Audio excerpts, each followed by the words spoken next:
Hey YouTube, how's it going? Buster here, Adventure Biker. So, hope you're all good. Happy Sunday. So, this is just a wee test. I'm going to start going live and having a wee regular co-host, so we'll say, with Scottish Biker Abroad. So, yeah, hope he's like the live stream. We're just going to talk mints for the next half an hour, so bear with us while we get used to this. So, I'll bring Biker in. All right, Scottish Biker Abroad, how's it going? All right. How's the weather at the Netherlands today? It's raining and pretty hard as well. It's the same here as well. So, what's your plans between now and when the good weather comes back in? What's your plans for that? I'm going to try and get my Da Vinci, my editing on track. If you saw my videos, you saw they're pretty amateur videos, not really very professionally edited. So I want to try and get that a bit better. Well, I'm the And same.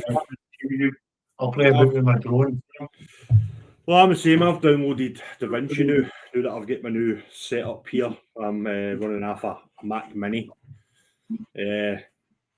And I'm just going to try and edit off of Da Vinci, but we'll be editing off of both editing apps. So if I do go out between now until after the kind of winter period, I'll still do my editing on the LumaFusion just to get the videos out, and I'll spend probably the winter months re-editing all the videos and footage from Budapest. So, and I'll use Da Vinci to do that and try and get my editing better as well, because mine's pretty amateur as well, with LumaFusion being so basic the way it is. I probably could. There probably is a way of doing it a bit better on LumaFusion, but we'll see how that goes. So, but I know it's getting used to doing this because I've never been on this side of this live stream before. So we'll see how many people actually come on since it's a Sunday. We might get a couple of people on because it's raining outside. Yeah. So after the Christmas period and stuff, what have you got planned for next year? Yeah, the only thing I've really got in my calendar is coming out to you for the fast weekend. Nah, for the faff thing. That'll be good. Are you still going to be doing Gibraltar? I'm still going to be doing Gibraltar. So my kind of calendar for next year's kind of busy. So the first thing I'll be doing is doing the Scottish thing with Chukter on a bike, who will be joining his own live eventually once his internet gets better. Then it's ABR in the end of June. As far as I know, there's me, you, and our other brother Stephen is going to be gone. So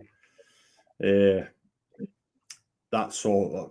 I think I don't know if Chukter's going to be going or not. I've kind of suggested him going, but I don't know if he'll go. So the ABR's the end of June. July and August is probably when I'm going to go on holiday with my son, your nephew. And then 5th of September, I'll leave for Gibraltar. And I don't even know if who's gone. I don't know yet. As it stands right now, it's only me that's gone. 100%. So, yeah. I don't know if our brother Stevie will be gone. I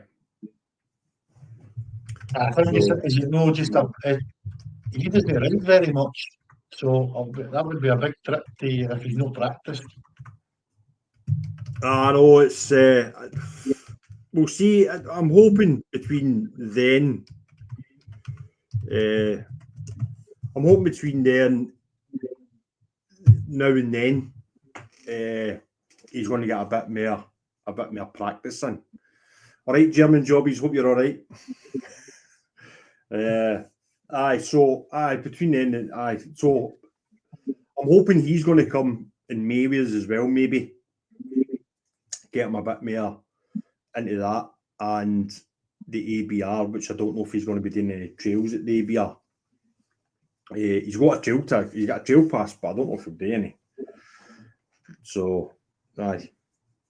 But Gibraltar will be good. But I've kind of said to everybody who have asked to go, come 6 o'clock, Saturday the 5th of September, I'll be leaving. If you're there, you're there. If you know, you know. I'm still gone. So we'll see. We'll see. I've asked Jupiter to come. I've asked Stevie to come and the two boys, Andy and Molly. But we'll see what happens. And then after that, I've kind of I want to meet up with the Peaky Biker as well at some point. Yeah. Try and get a long weekend with him, maybe in the Lake District or kind of doing his neck of the woods. Maybe try and get him on a line. Is he not going to the ABR? He doesn't know yet. The last I heard, he wasn't going. But I've said to him I might have a ticket for that weekend, since I've bought 2 tickets. So it was meant to be for somebody else, which I don't think they'll be coming now. So I said to him to leave it until near the time, and if I've got the ticket, then he's more welcome here. So we'll see what happens with that. Because he said he wasn't going to go this year. In one of the videos. But I think if he gets offered a free ticket, I think he would probably go. So I don't know if he has got one or know if he's changed his mind and he's already got it. I don't know. We'll see. But so I've got a couple of weekends booked in for next year as well. I've got a couple of tests, rides and reviews that I'm going to do next year as well. The V-Strom 1050, the V-Strom 800 DE and DL, the new Suzuki DRZ 450. I possibly could be test riding a CF Moto 450 as well. But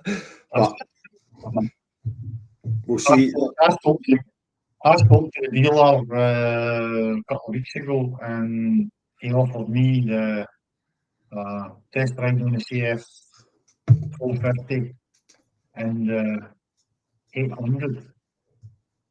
And he said if I want to try any of the Triumphs, I can come out try the Triumphs. They've had a couple of open days the last couple of weeks, but it's always in a weekend where I've got something on. And the weather's not been that great, and I can't be bothered doing a test ride in this kind of weather. So I think it'll probably be next year before I get back out on test rides. I'm not to test the CF Moto, see what it's like. Well, I was going to leave doing the test ride for that until you've done it, because you said you wanted to do it first. So I was going to wait until you've done it first. But that bike garage down in Hillington, they do all they did CF Motos, they did Benelli's, the Royal Enfields and stuff like that. But I'll see. It's more MCS. They've changed out a Suzuki deal. They kind of suggested me putting because it's demo bikes, they want me to put the mileage on it before they hand it to somebody who might really know what they're doing.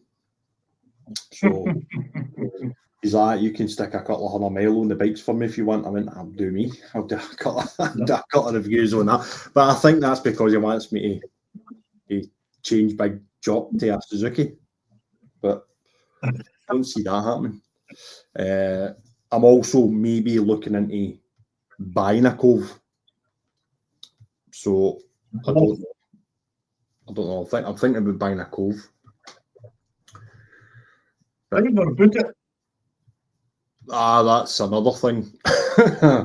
So I'm talking to a guy that's doing the street for me, doing Brown Street. Nobody would know where that would be, but renting a garage off them, so it's like a big lockup. Because I've got my bike, and then I've got the chopper that's sitting outside the front of the house that needs stripped and rebuilt, and I've got nowhere to do it. So, and your nephew wants me to do that so he can do it up and sell it and sell a bike, because that was the deal. So if I do buy another bike, then I'm going to have to go down that route. I think is get a lockup or somewhere. I want to take the Africa Twin out for sitting outside the house anyway. So Yeah. So it's going to a lockup, and I'm hoping to try and do that within the next couple of weeks. You should really try and get it off the street. So it's the thing is, because know that I'm saying anything about it, but I ride my bike all the time. It's not as if it's, do you know, I'm out my bike all the time. Finish work and I jump out on the bike, and weekends I'm out the bike, and I would have been out today if I wasn't trying to sort this live stream it, regardless of the weather. But that's the thing, and I'm not one of these people that wash my bike and polish the wheels and make sure I don't care. It's a bike. It's a bike for using. So if the wheels are dirty and the undercarriage is dirty, then I like my bike to be dirty than used. So if you get any new kit that you bought or anything like that, because we date our message and stuff, but is there any new kit? What have I bought the last? I'm always buying something, of course. I've got one of the bags lying here. I bought a couple of the bags that you bought. Oh, the ones for the Temu. The cheap Temu things. The Temu specials.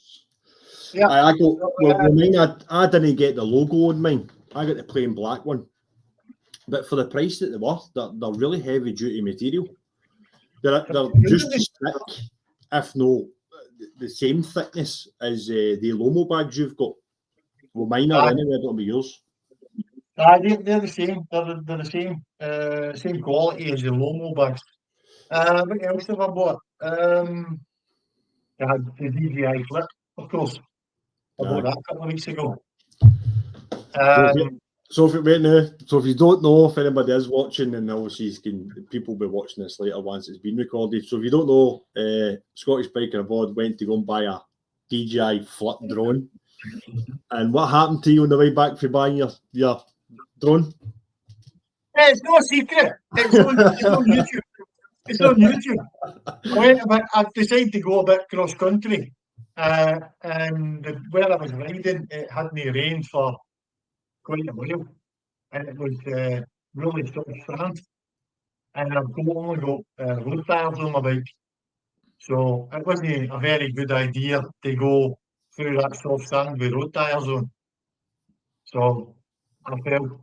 It happens to you. And that wasn't really the problem, because I wasn't going that fast. And I think that was a part of the problem. After I looked at the video, I think that was a part of the problem, that I was actually being a bit too careful and riding a bit too slowly. But that wasn't really the problem. The problem was I know exactly how to pick a bike up. I've watched all the videos. I've talked about it before, but I don't know what happened. But I just lost control of my thoughts, and I tried to pick it up with my back, and I cracked my back. So I had to ride in, and it's like the other side of Holland. So I had to ride in with like severe pain in my back. So that's one of the reasons why I've not been on the bike for the last couple of weeks. Happens to us all, doesn't it? It happens to us all. I mean, I remember when I first picked up that Africa Twin, it was like literally brand new. Even though it was an ex-demo, it only had 250 mile on it. I went out well like this, away the other side of Glasgow, and ended up trying to turn the bike on a uphill adverse camber, and the thing just went boop on its side. It cracked the handguard, and that's how I ended up buying the backbusters for it. Well, I did, but I also replaced the original handguard. So I had the set, and then as soon as it came back for the garage, I put busters on it, and then the full day levers. But I've got a big nasty dent in my tank. It's going to cost me £1,600 to either replace the tank, or it's going to be at least £500 to get the dent pulled. That happens. That happens. I wasn't worried about broken it. That wasn't the problem. And the thing that I should have done was side cam and looked at the bike before I tried to pick it up. The wheels were up in the air because I was in a rut. So when it fell on the high bit of the road. Aye, so then it was You know what I mean? So the wheels were up in the air, and that made it even worse. And instead of staying calm, take my jacket off, take my helmet off, having a look, see and move it a wee bit before I tried to pick it up. Stupidly, I tried to pick it up, and I've got that video, but that bit I haven't published. That bit where I tried to pick the bike up, and you hear me screaming as my back cracks. It's probably, see if that was your old Tiger, it'd probably a different story. You probably just took your time, and then it's probably because it's your new bike. You've kind of went and lifted it. But you hear me laughing when I fall, because it's not. I knew there wasn't going to be any damage. You know what I mean? It wasn't like I was worried about the bike. I knew there wasn't going to be any damage because I knew the way it fell and the way I came off. There wasn't any problem. But I knew I was in the middle of nowhere. There was nobody to help me. So I got a bit panicky and made a stupid mistake. But I think everybody, I think everybody can understand. I relate to that. But what makes it better is you said to me on the phone after it is when I say to you I was doing stuff like that myself, you're the one to say to me you shouldn't be doing stuff like that yourself. And you end up doing it. But aye. That's what my wife said. She said, Did you not say to Alan that he shouldn't be doing stuff like that out in the middle of nowhere on his own? If he falls, he could get into trouble. I said, I know. It's do what I say and all as I do in it at the end of the day. No, kit wise, I don't think I've got anything new kit wise. I got the boots at the ABR, which are they're brilliant boots. The new helmet, that technically is the new helmet. But apart from that, I don't think I've got a Dex 3. Is about the only new thing that I've bought. I'm trying to kind of hang off. I had the choice between buying a DJI Flip or buying this Mac Mini, and I thought, well, it's winter, so I'll buy the Mac Mini and do all the editing that I'll get the DJI for probably maybe going for Gibraltar. Maybe I'll get it for going to Gibraltar. Yeah. Especially if I'm on my Todd and I'll need to entertain myself somehow. Because nobody else wants to go and play with me. I wouldn't even like to add up what all the kit cost. If I think about the last year and a half, 2 years, I bought a new bike, I bought 3 cameras, a drone. I think that suit that I've got is not even 2 years old. The boots are not even 2 years old. You bought the suit just before we went to Budapest. Because because that other suit, you wanted a new suit for going to Budapest. Being a biker and doing this motor vlogging and stuff like that it's worse than a drug habit. You'd be cheaper with a coke habit. Honestly, God, you'd be cheaper with a coke habit. It's hard. Me and you don't really drink, so it's not as if it's probably. I was going to say it's like a night out, but it's probably more than a night out. But it's probably more than a night out, but But now and again, my wife says to me, "Can you just stop for a wee bit?" You know what I mean? It's never ending. Because it's not just stuff for the bike. All in mics and that. I bought mics and all that kind of stuff. And that, all the cables and mics, you don't even think about. But if you count that up, that's a load of money as well. Aye, well, for Um, setting this live stream up, obviously, one, I bought that Mac Mini for doing live stream and for doing editing, but I bought a big Jobby mic. We'll say Jobby, but it's not Joby, I think they pronounce it. But I bought a big one of them. I've obviously set up my GoPro as the camera, which took me ages. Aye, it just adds up. It adds up.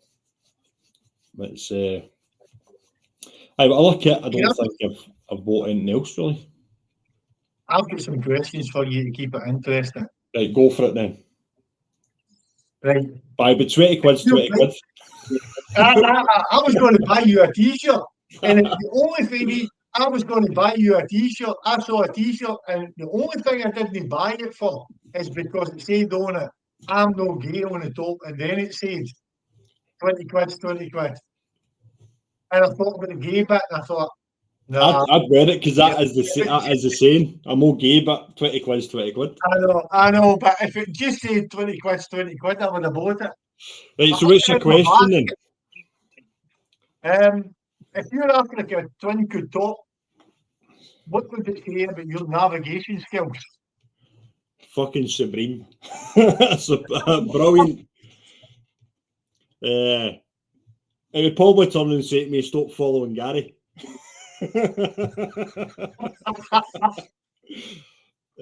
No, my navigation skills actually, aye, they're all right actually. To be fair, aye, they're not bad. What's your yeah, I know the answer, but it's for the people that are listening or watching. What's your favourite navigation app? Calimoto, definitely, because we'll talk about it. So when we first go back talking and speaking to each other regularly and stuff, because we obviously a common interest is the motorbikes, and we went to do Luxembourg. You got me to do the My Route app, but I found, and I think it's everybody's kind of thoughts on it, is My Route app isn't designed for Apple phones. They don't work. It doesn't work very well on Apple phones. It is an Android app. So I downloaded in Luxembourg. I downloaded the TomTom Go app, and it was brilliant. It did everything that basically Calimoto does. But when but they shut that down for some reason. They cancelled it. So I don't even think I got the free trial for Calimoto. I just bought Calimoto, and aye, brilliant. It does everything that the TomTom Go app does. It does everything that My Route app, and works seamlessly on Apple. But aye, My Route app is it's definitely, if you've got, my opinion would be, if you've got an Android, go with My Route app. It works. It seems to work a lot easier on Android and phones than it does on Apple. And if you've got Apple, go with Calimoto, because I know obviously you're My Route app. Yeah, I started with TomTom. I had a TomTom 450. That's the old one. Got on my original bike, and then I upgraded it to the 550. And when we went to Budapest, I had the TomTom on the bike. And the big advantage of TomTom is that you don't need any internet or anything like that. Aye, well, we found that out. We ran into a few problems with TomTom. Aye, because it didn't update. It was taking us down roads that would be normally open, that they've shut down for that one in Czech Republic. But it was funny. It was funny, but it was something that I thought, it's no bad if you're in your own country and you're running about with a TomTom. and you come to a temporary road closure, then you know you can find your way run about it. Aye, but if you're in a country we don't really know. If you're in a foreign country and you've no got, and you know yourself, they were temporary closures, so they weren't. It wasn't like it was a new road or something. You could have blamed them that the map wasn't up to date. It was something that was shut for the weekend because there was a festival or something. Aye. Then you need Google or something like that. And I thought, okay, I'll try something on my phone. And you gave me a amount for the phone, ultimate add-ons, and I tried that for a wee while. But I wear glasses for reading, and the phone was just a bit too wee. So I went now for a carpy ride, and on the carpy ride is like a big TFT screen, so you can just get your Google, your Waze, or your My Route app on a bigger screen that you can read better without your glasses on. So that's the reason why. If I'm just here and running about like when I went to get the DJI Flip, that was like 2 hours riding for here, but it's still in Holland. Then I just use Google Maps. Aye, well, my bike has got a TFT screen, but I don't really use it because what I was finding with, sure, I was having issues with that when was it? I don't know if that was Luxembourg or the Budapest trip. I can't remember, but it was.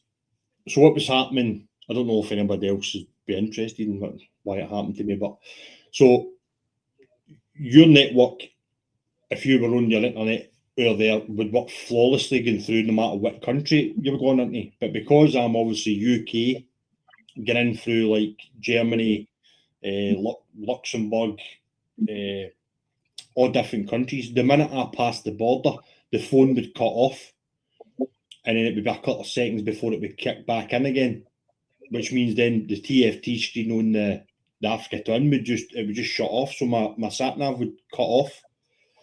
So I'm in the habit now. I don't really use the TFT screen. I use my phone for everything, my nav. So I've always got the the ultimate add-ons up with the maps on it. But that's just me. I don't see the point in me buying one of the Capri rides or something and then put it on. So having the screen for the Africa Twin and the Capri ride. My phone's big enough that it's about the same size as the screen on the Africa Twin.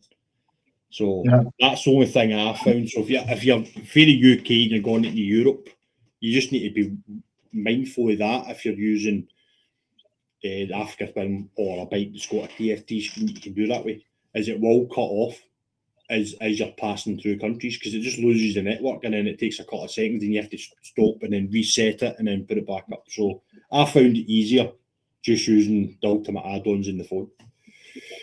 And I've just never changed it. Does that not help if you download the maps then? Yeah, you probably could download the map. Do it that way. German Jobby says that phones are no waterproof, but you have to tell them about your ultimate add-on. Aye, so yeah, well the iPhone that I've got, the 15, is waterproof. The only bit that it affects if it gets wet is the charging port. So if it gets wet, your cable gets wet, and you try to put it in your phone, it will tell you that the cable's wet and tells you to take it out. But I've got a case from Ultimate Add-ons that fits the phone and it's totally waterproof. So that's what attaches to my bike is and you can use the touch screen, use your camera, it kind of blurs the camera a wee bit. But it's totally waterproof. And we had it in going through Germany. That day going through Germany was proper downpour. And we were soaked right through to the bone. Yeah, even the cameras. What about the vibration thing? Right, I'll get that. Yep. So the waterproof wise through Germany, we tested it in through water. The phone was fine. Vibration wise, So Ultimate Add-ons, the case has got a rubber insert, so it stops that breaking your camera, and also depending on what mount you use as well. So the one that I've got currently on my bike isn't the ratchet strap one, it's the one that bolts on, but in between the bit that bolts onto the bike and the clip that clips the case on, there's a rubber mount there as well. So yeah, it stops the vibration for damaging your camera. I think that's what German Job is just talking about. Because originally, if you use a quad lock, we're bad for it. If you bought the quad lock and you mounted it directly to the bike, because there's no cushion there, it would vibrate and then break the camera. So they had to bring out the anti-vibe thing as well. But what Ultimate does is they've incorporated it into the design of the case and the mount. So the mount that you've got for the Ultimate add-ons is the ratchet strap. So because the ratchet bit's rubber, and there's a rubber insert just sits behind it at the arch bit that goes towards, that's the basically it says anti-vibe. Then you've got the rubber inside the actual case. So yeah, if you're looking for a case for your, I don't even get sponsored off them, and I should, right enough, the amount of stuff I buy off them and the amount of people I tell them, if you're looking for a case for your phone, the one that's shockproof, so if you drop it, it's quite a heavy duty case. It will protect your phone. It's anti-vibe or anti-vibration, and it's quick release as well. You just click it on, you can unclick it, put it in your pocket and stuff. It's brilliant. I would definitely recommend Ultimate Add-ons. And if you're having issues getting them, German Jobbies are there. Just I could probably arrange for you to get them. So I think you can buy them over there, can't you? I think you can buy them in Europe. I don't know. I don't know. I've still got the one you gave me. And like I said, I had nothing against the case. It was just a couple of advantages. Of that you've got a screen that's fixed to your bike. That's one thing. The other thing is when you walk away from your bike, you've got your telephone in your pocket. And the advantage that it's just that bit bigger. Because I've got quite a big phone as well. I think my phone's just as big as yours. But still I had problems reading the small print. Because I don't wear my glasses while I'm riding because they're just for reading. So that was the reason, and I've still got the case. I was just looking to see if I could find a photograph of the Ultimate Add-ons. It's even next to me. €45. That's all right. It's a Scottish company, which is good. So that's why I looked at the quad lock system. But when I was looking at it, they hadn't brought on the anti-vibe thing. But I don't like the fact that it's just like a rubber case that goes in the back of your phone, then it locks on. Whereas I like the fact that Ultimate Add-ons is a fully encased, lockable case. It locks around your phone, and it's quite heavy. And it's a Scottish company as well, so I'm supporting a local company by doing it. So, yeah, so if you're looking for a phone case, I would definitely suggest Ultimate Add-on if that's the route you want to go, is putting your phone on your bike. Yeah, because when I bought the GT Pro, it's got navigation in the TFT, but it's Triumph's own navigation, and it's turn by turn, and it's based on Google. And I think you can play with it. You can download GPXs and all that kind of stuff, but you don't actually see what's coming up. Yeah, it just gives you the next turn.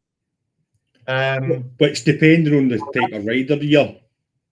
So that could be a good thing, no seeing the turn, and then sometimes it could be a bad thing, depending on what kind of rider is. Because you get fixed on the. I've seen some riders doing it where they're getting fixed on the sat nav and they're not looking where they're going. They're too busy looking at the turns and stuff. That ride will remain nameless, but that could be a bad thing. Because I was finding I was doing it. I don't do it that much when I'm here, but being over there, following you, knowing that there's going to be tight right-hand hairpins going up through a mountain, I found myself sometimes looking at the screen rather than working at where I'm looking where I'm going. And a few times, as you've seen, I either cut the corner too tight or took it too wide, and that's what I was doing. Yeah. So, yeah, that's a good thing to talk about as well, because I'm going to say problems. There weren't problems, but how do you say that? No, it doesn't matter. But it's something that we discovered when we were riding together for like 10 days or 15 days or whatever it was, 14 days. When you're on the front and you're in charge of your navigation, you've got an extra thing to look at, and you're trying to watch in your mirror to see that the one behind you is still following you, that kind of stuff. And you try to watch your navigation, and I was forgetting to indicate, because I'm that busy watching what I'm doing and watching behind me to see if you were still behind me. I found that tiring and difficult, and I understood sometimes when you said to me, I don't know where you're going, because I wasn't indicating, because I'm that busy concentrating on making the turn. The only time during that trip that it nearly became a problem, and nearly a bad one, was that day it was raining in Germany. Yeah. Because if people don't know, I'm quite an aggressive rider anyway, so I can really hit the brakes and turn if I need to, and accelerate quite quick if I need to. But that's all right if it's dry. But that day and German roads, I don't know if I found the German roads really weird. The bike stuck to the road, no problem, but when you put your foot down, it felt like you were putting your foot down in glass. But I was kind of worried in case I slammed the anchors on to take the turn, and that's the only time that it became a wee bit of a problem. Or I thought it was. That's the only time I ever overshot you and went, I'll be back in a minute, and if they turn around and come back. But it is, because it's, and I found out.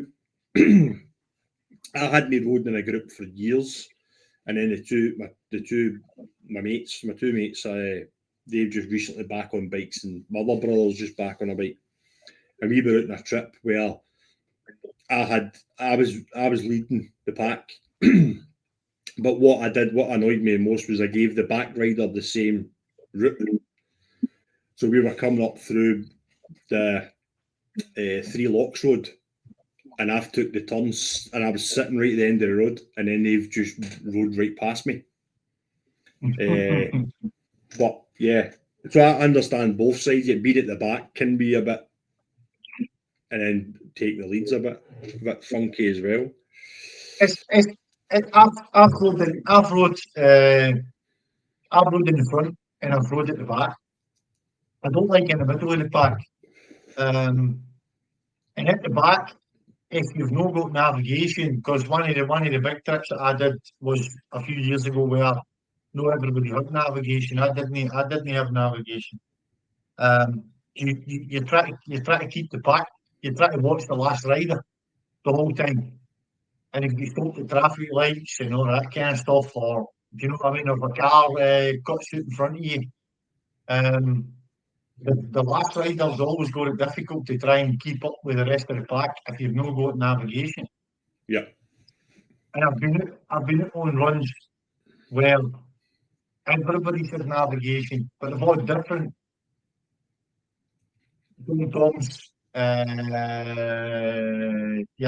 telephone, Garmin's, and I hear a lot of people on the internet talking about that. How do you get them exactly lined up that they have got exactly the same route?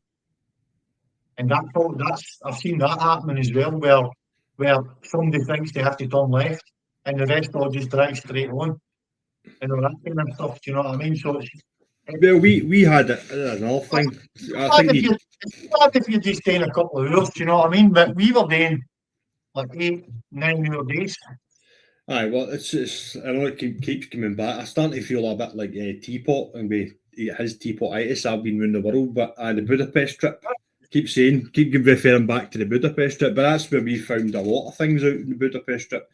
But we had at the Budapest trip, we had the same. At one point, we were using the same navigation system and working off the same GPX, and even between the two is a bit different. Because we've spent one of them all's gone. Mine saying go left, you're saying no. Mine says go straight on. Mine says go right. We spent. I mean, we couldn't work out why we had the same sat nav. We had the same sat nav or the same app, the same GPX running off. The same GPX running off the same app, but it was telling us something totally different. Couldn't work out. That was the day. That was the day where we done the same kind of loop of the road 3 times. that was I kept saying. Well, the first time we did it, second time I went, I think we've been here before. No. But it was near Luxembourg because you're like, no, it was the last time we were here. We did this road, and then we went through that again. I went, no, this is the same road we did twice. So you find that even with even the same, it might just be because it's 2 different phones. I don't think you're ever going to get them exactly in sync. I don't think you will. Somebody said that. Yeah, some of the apps are working on that. Some of the apps, I think my route app's working on that, and I think that Gally Moto was working on that as well. That you can, I saw another one. I think is it Curver, something like that, where you can actually share live the route, and you can follow the other riders. So you don't actually need the GPX. You just follow the riders. Follow the rider. It was two different phones. It was 2 different phones. You've got an Android and I've got an Apple. So it might have been that. It might have been that. That's why it's just strange. It was so it can happen. You're not going to. In an ideal world, everybody would have the same phone, same sat nav, same app. But that's not going to happen, is it really? But the best thing for us, I think, for that trip was for both trips we did together was the Caddles. Having the Caddles, that definitely helped. Having them. Yeah, I've done, like I said, not that I've been riding for that long, but when I started riding, I did a few big trips, and we didn't have communication then, and it was all hand signals. If you wanted to stop to go to the toilet or have a fag or you needed petrol, you had to try and catch the group up and try and signal to somebody to say, I need to stop. But that was part of the adventure. Do you know what I mean? It just so happened when we started to get a point where we're getting lost, I was somebody had kept me up all night with a snoring. And was that somebody else in the hotel? I think it was somebody else in the hotel. And that's when it annoyed me. That day I was really tired. But that was only one day. I was a bit grumpy. But it was good. It's an adventure when you get lost. But there's only so many times when you're following somebody in the road that he thinks the road's open, but the road's not open. There's a big sign saying no end, dead end. And I'm in the Caddle shouting, "This is a dead end." No, my sat nav says we can go this way, but the sign says it's shut. That was fun. I mean, Budapest was brilliant. We've spoken about it a few times. There was only one road. There was only one road I can remember where I thought we really shouldn't have been here. I don't know if you remember that. There was that. I don't even remember where it was. We were doing a wee road, and there wasn't even a road, and there was a wee hut at the end of the road, and it was a dead end, and it was all gravel. And we had to try and turn round. The one getting up the mountain, I didn't mind. Do you know what I mean? That was a real road. It was just that the road was shut. But there was one we was doing where I thought, I don't think we should be doing. I don't think we should. Yeah, because there was a couple of times that we had to jump at what I had to jump off and push your bike back, then you had to your bike, then you had to push my bike back because we just couldn't get the bikes turned on. I tell everybody the Czech Republic one through the forestry. That's funny. No, through the forest. Yeah. Through the forest, get to the forest, roads shut, turn round, and you've shot up the road a wee bit. I've stopped to sort my sat nav out, and the next minute the guy bounces at the forest to be porn on his phone, trying to show me his porn that he's just been in the forest with him. Like, out of here, come on. But we learned a few things on that trip to Budapest. What not today and what today. Yeah, I think the way we booked the hotels was good. I like that. I like that idea of not having a fast trip planned.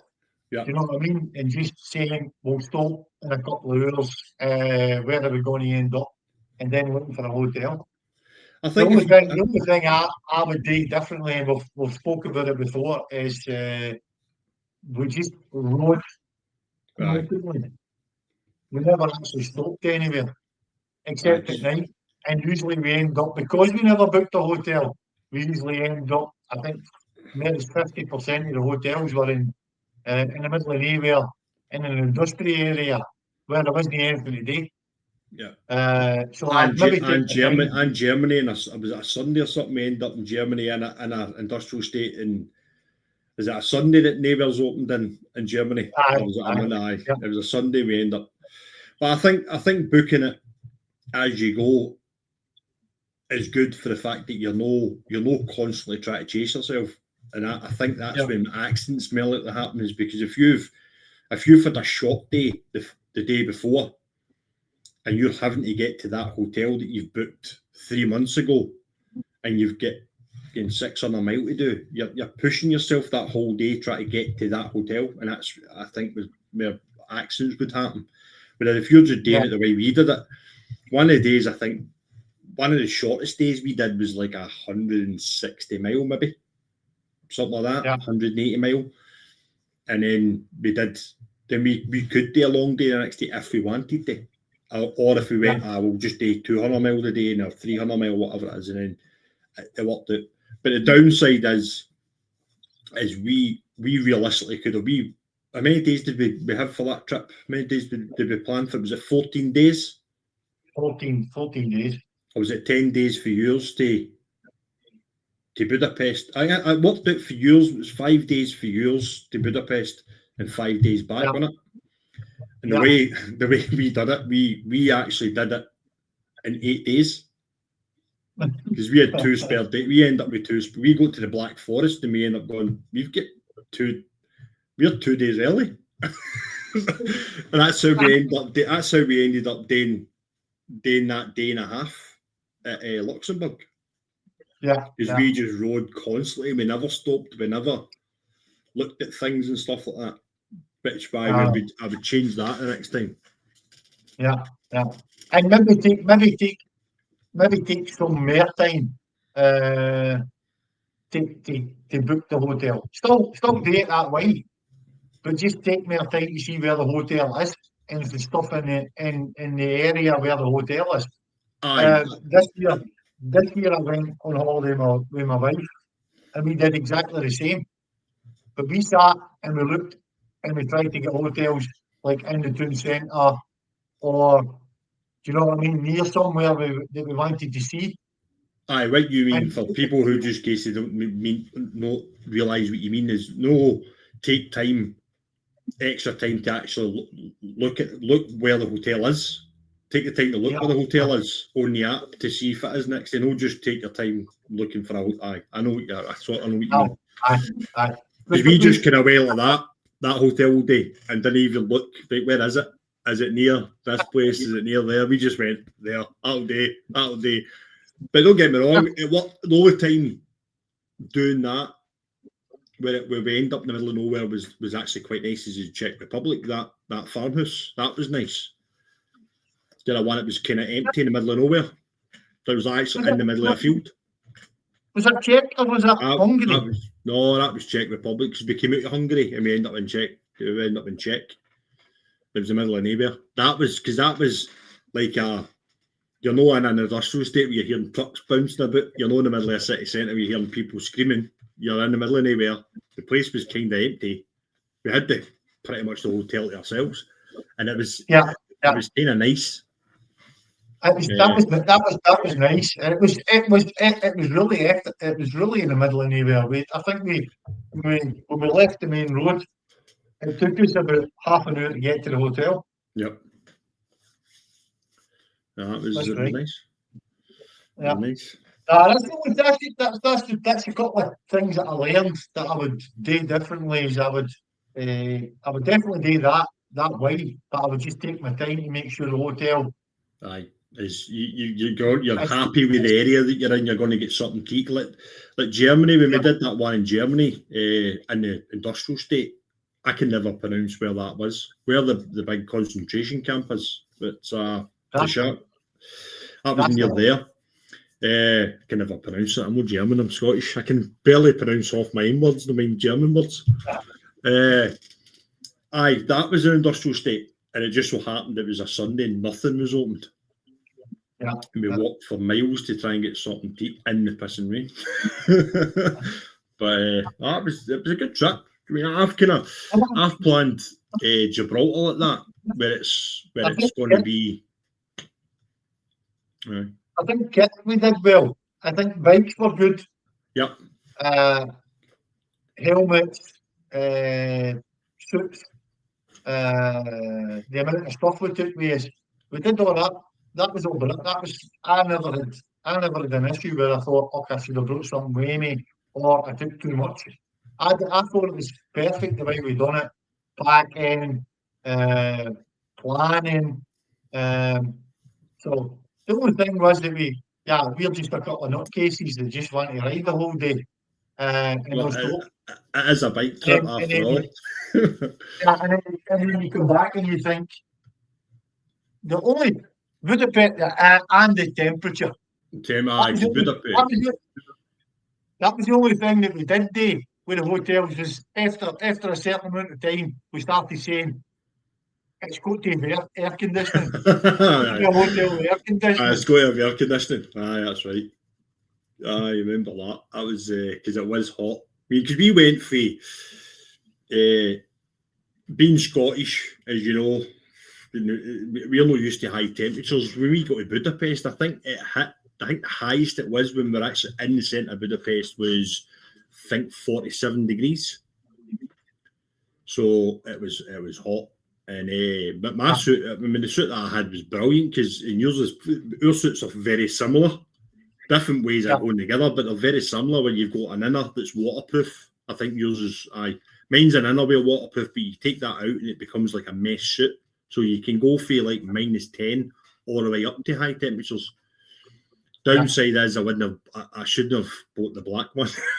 The black suit, I should have bought the maybe I got a different colour. But no, the suits were brilliant.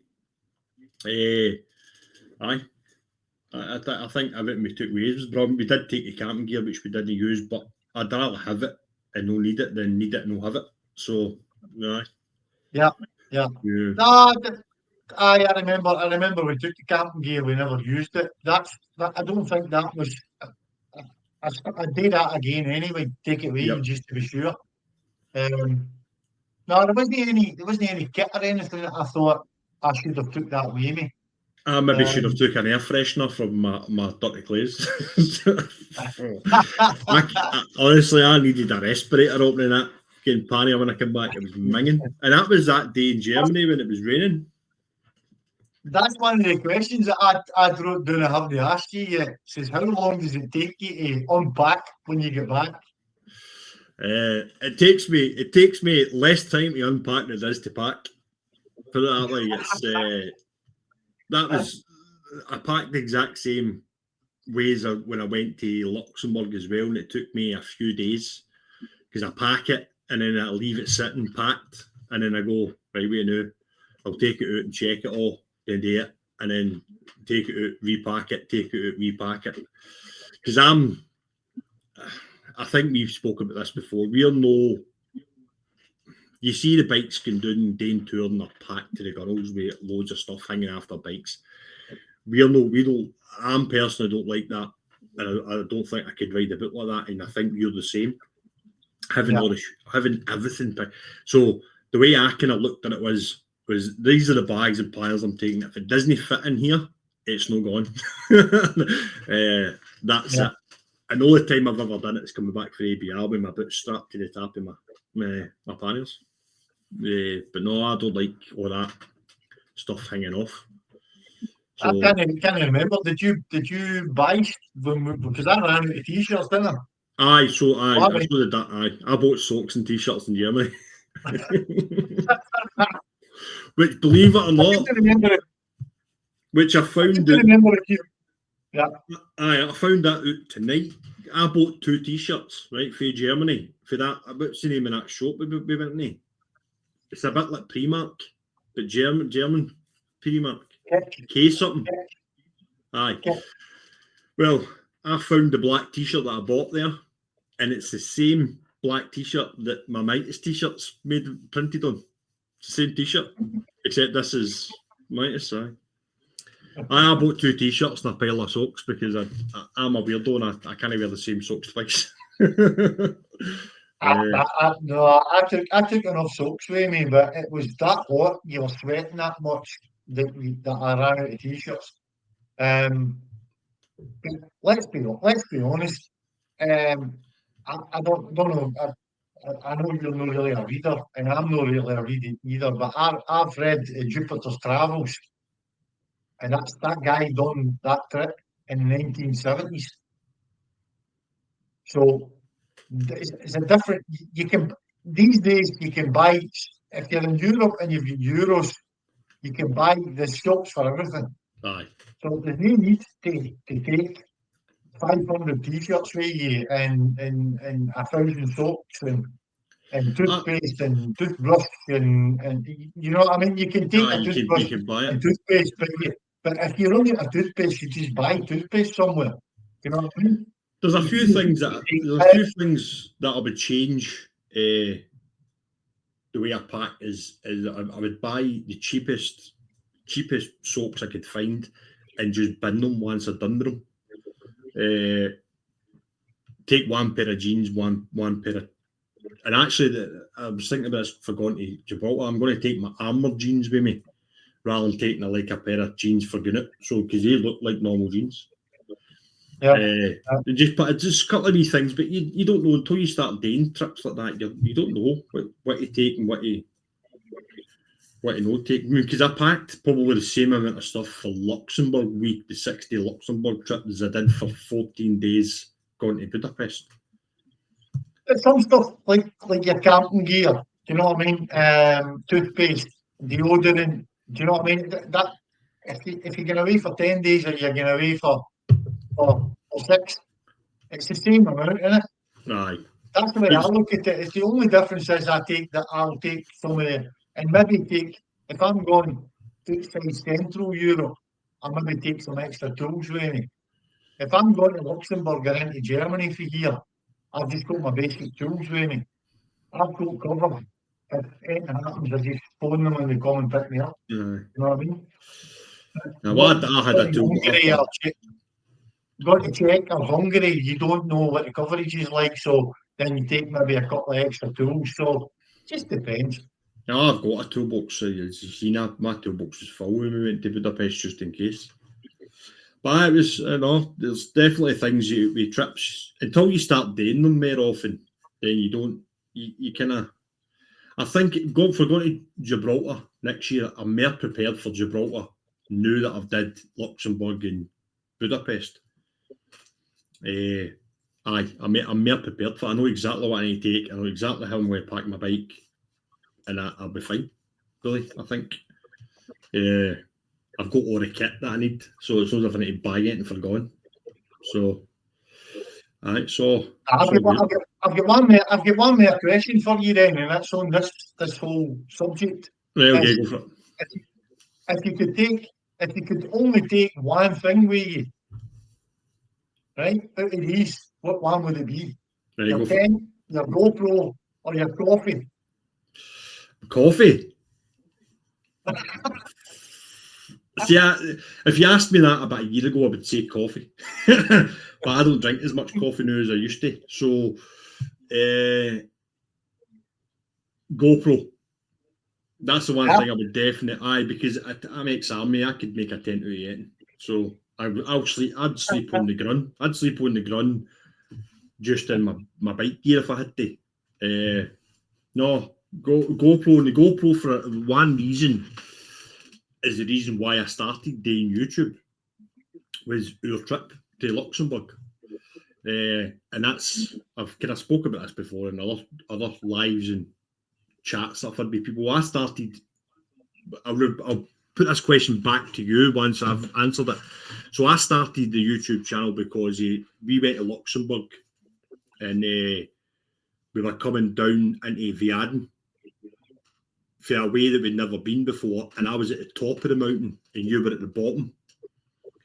And then obviously the mountain carried on into Viaden. But when I looked down, I could see you going down the road, and that's the point I went, I should have a camera. And after that trip, literally within days of me coming back from Luxembourg, I bought a GoPro. And that's how the trip started, because you don't know what you're going to come across.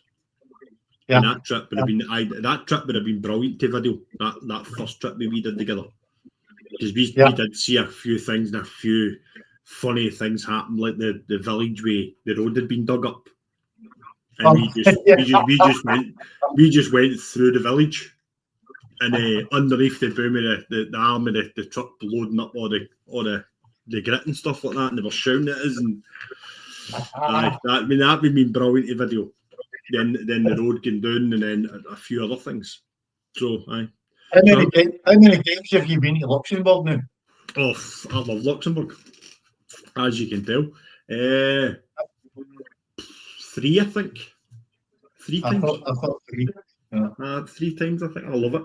It's I think Luxembourg is brilliant, and I keep saying this to people that I speak to for here, and who want to maybe branch out and get into Europe, which new trips for me now are Europe, because I've did the whole I've did the NC 500 umpteen times, and Scotland's kind of outplayed for me now, especially with all the tourists and their camper vans. I've worked all over Britain and Ireland. Ireland's another place I would probably go. But people who talk to me asking me about going to Europe as a bike trip, I say to them, go to Luxembourg. Do a 6-day trip to Luxembourg, and you'll get pretty much, you'll know as soon as you do your first route out of that hotel, you'll know if you're going to like doing Europe. And I think that's what Luxembourg's good for, is for your first kind of approach. I always explain it to people that it's like a combination of Germany and Scotland, but all squashed into a wee bit. Yep. So you've got all the switchbacks, you've got the forest roads, you've got wee tiny villages with like one restaurant and all that kind of stuff. It's all just squashed into a wee. So it's like like in Scotland, you can see all that stuff, but it takes longer between like the mountain and the village and the forest and the mountain and all that kind of stuff. And in Luxembourg, I've always got a feeling that it's like all compacted into a much smaller package. Yep. And you've got all that mountains, forests, wee tiny villages, wee small villages, pubs, restaurants. I don't know. That's how I kind of explain it to people.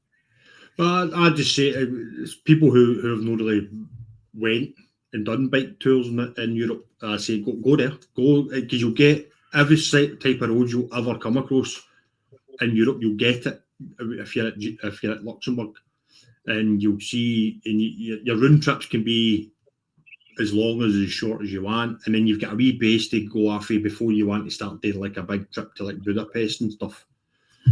Definitely, I think it is. I think it's an ideal place for somebody who's just wanted to dip their toe into doing Europe. It's not that far away. I don't know if German Jobby's still here, but he probably could tell you about the Eiffel. You would like the Eiffel. The Eiffel's a bit. The German, I don't want to say that. Well, I was meant to be. We were meant to be doing that in August, but obviously, we things happened that I ended up not. I couldn't come over, but I wish I'd. There's still time today. That's another thing I'm planning. Maybe try to plan today next year is today another weekend, especially since you potentially will be coming to Gibraltar with me. Is day another weekend out to you and day Eiffel or day. No, I don't think Luxembourg would be an ideal because we've done it that many times, but day another weekend out there. I don't know about you. That's one of the reasons why I asked you how many times you've been to Luxembourg. I've been 5 times, 3 times with you, and I've been a couple of times on my own. And I very seldom had the idea, except that first wee bit out the hotel, of course, but I very seldom, I sometimes think, where is that road that I did the last time? And I've got the trips, and I've got the GPXs, and I still think, where is that road that I did the last time? It's different every time. I don't know what that is. Well, the Eiffel's definitely, definitely a place. But originally the two boys my two mates that have just started back on the bikes again. Originally, that's the plan was we were going to do a 6-day trip to Luxembourg and then do a big trip. But the way it's worked out, it's they're just going to get flung in at the deep end if they go to Gibraltar. So, and it's all the Gibraltar ones. I'll share the GPX near the time, but it's all off road, pretty no off road, but all kind of dirt tracks and stuff. As soon as you get past the top end of the bottom end of France and into Spain, it's going to be all kind of sandy, kind of through villages. So it's going to definitely test them. But so what made you start doing, apart from trying to copy me? What made you? What made you start doing YouTubing and doing videos and stuff? Exactly the same thing as you. I didn't have that moment that you said that you had at the top of that mountain when you saw me doing it at the bottom of the mountain. But I did have that. I did have that feeling that that sometimes you can't explain it to anybody. Right. You can't. And still, even with all the cameras, with the 360s and the GoPros, the 2 GoPros, it still doesn't look the same as what you see. Yep. But then at least you've got a sort of memory to look back on and think, oh, I remember that, or do you know what I mean? Because I get it with I kind of get it with that logging road going through Czech Republic. That one that we're all getting bounced about on is try to explain that to people. Do you know what I mean? Try to explain going through there or the switchbacks going through, say, Luxembourg or some of the switchbacks we did. I can't remember most of them ones. I mean, just try to explain things to people. At least you've got a wee bit more. And that's how the boys have now decided to go to Europe, is because I've showed them the videos for Luxembourg and Budapest, and they're going, wow, we want to do that in the bikes. If it was just me telling them about it, that might have no sparked them into doing it. Do you know what I mean? So seeing it, it sparked them in. We want to go and see that. Like coming down through Spa, that road coming from Spa into Luxembourg, or heading towards Luxembourg, that road's brilliant. Where we nearly get wiped out with a pickup truck. And then finding the wee cafe just out of the river that sent us back up to go and get the water and stuff. I mean, just be things like that. It's brilliant. I was in Luxembourg this year with you, and I went into that camping again. Aye. Well, we've been at Carlton twice now. Well, you've been 3 times now, but we've been there twice. Just for the fun. I knew it was a dead end. And I Aye. just went in for the fun. Went down there, because you just close to me bridge, didn't you? Aye. And then Yeah. I turned round and they were all looking at me and I never even stopped. I just went in, closed the bridge, right in front of the cafe, turned round and went back out again. It was just the idea that it was that nice there. You know what I mean? Because the first time we went there, we found it. I think we found it just by chance, and then the second time we went was when we were there coming back from Budapest. We went back, so we'll go to that cafe. We'll go to that cafe and we'll have a coffee there. But it's just some things like that. You can explain it to people, but you just try to show them. Look, we've been there, we've done this, we've done that, and it's brilliant. I'll tell you what actually, I've just done a video, right, and it's on my Patreon. You can look at it before it comes up on YouTube, because I've just gave it away for nothing on my Patreon because I've not got any members on Patreon. So it's up there first before it goes up on YouTube. It's the bit where we were going down through lockdown.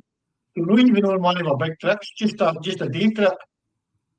But take a look at that video and that road where we were going down through that mud and the puddles and all that kind of stuff.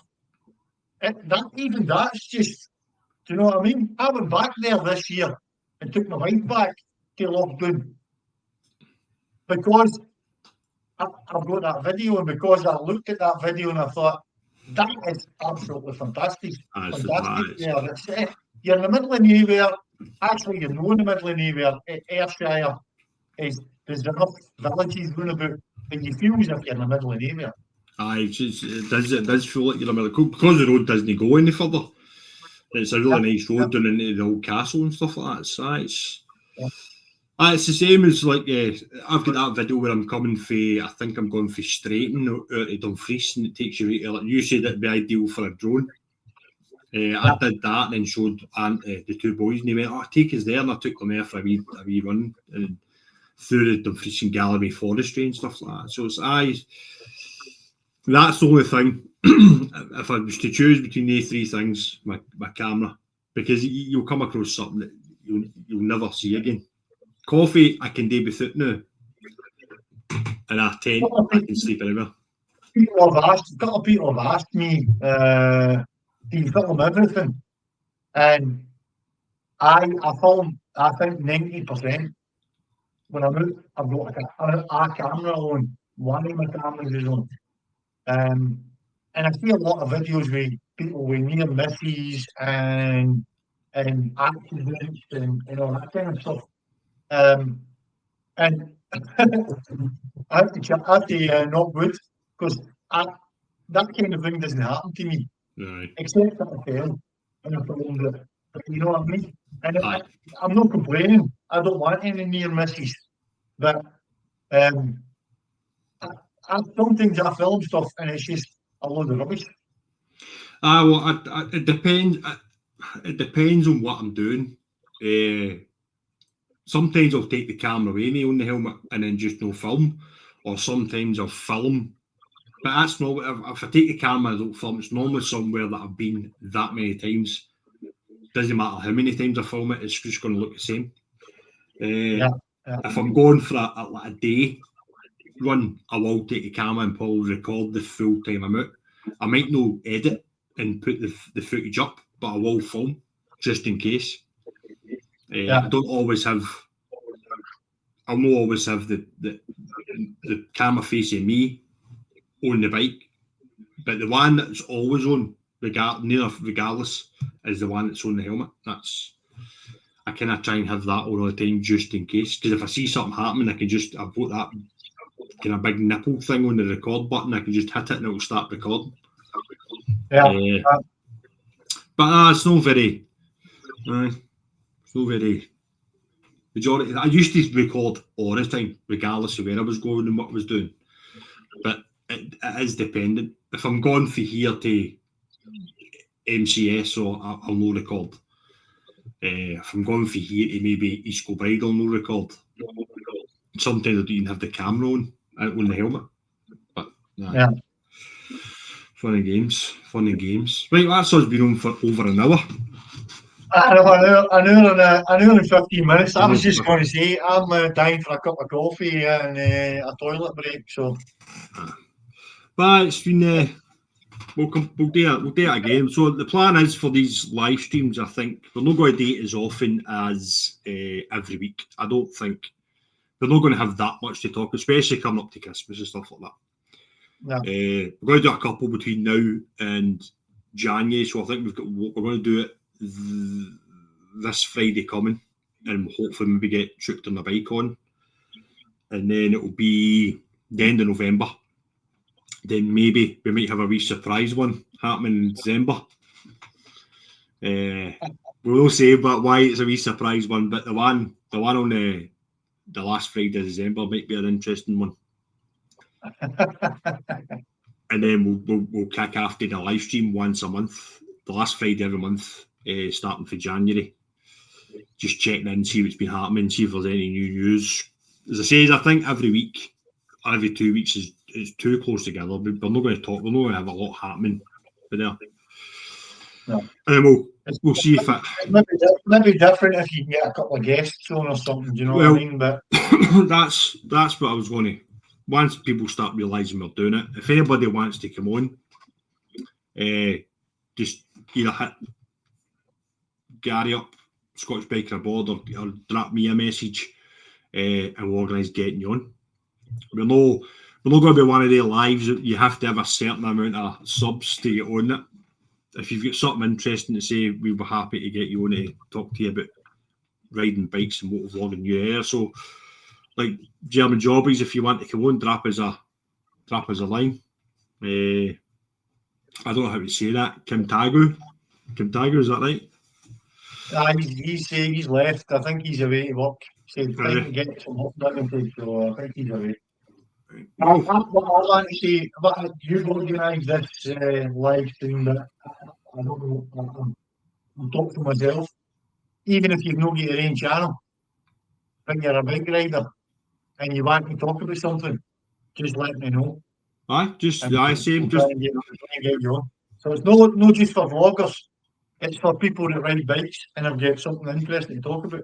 Or something's happened to you, or you've got some useful information for other bikers and stuff like that. He's a one of a message, because it's going to be, regardless, it's going to be me and Gary, or me and Scottish Biker Aboard. It's going to do the live all the time, so it's going to be one of us. Even though it's running, so it's going to be one of the 2 years anyway. It's going to be doing the live, or both is. I mean, sorry. So we can add other guests on and stuff. So I give a wee hit up if you want to come on and talk about something more. Happy days. Right, so catch you later.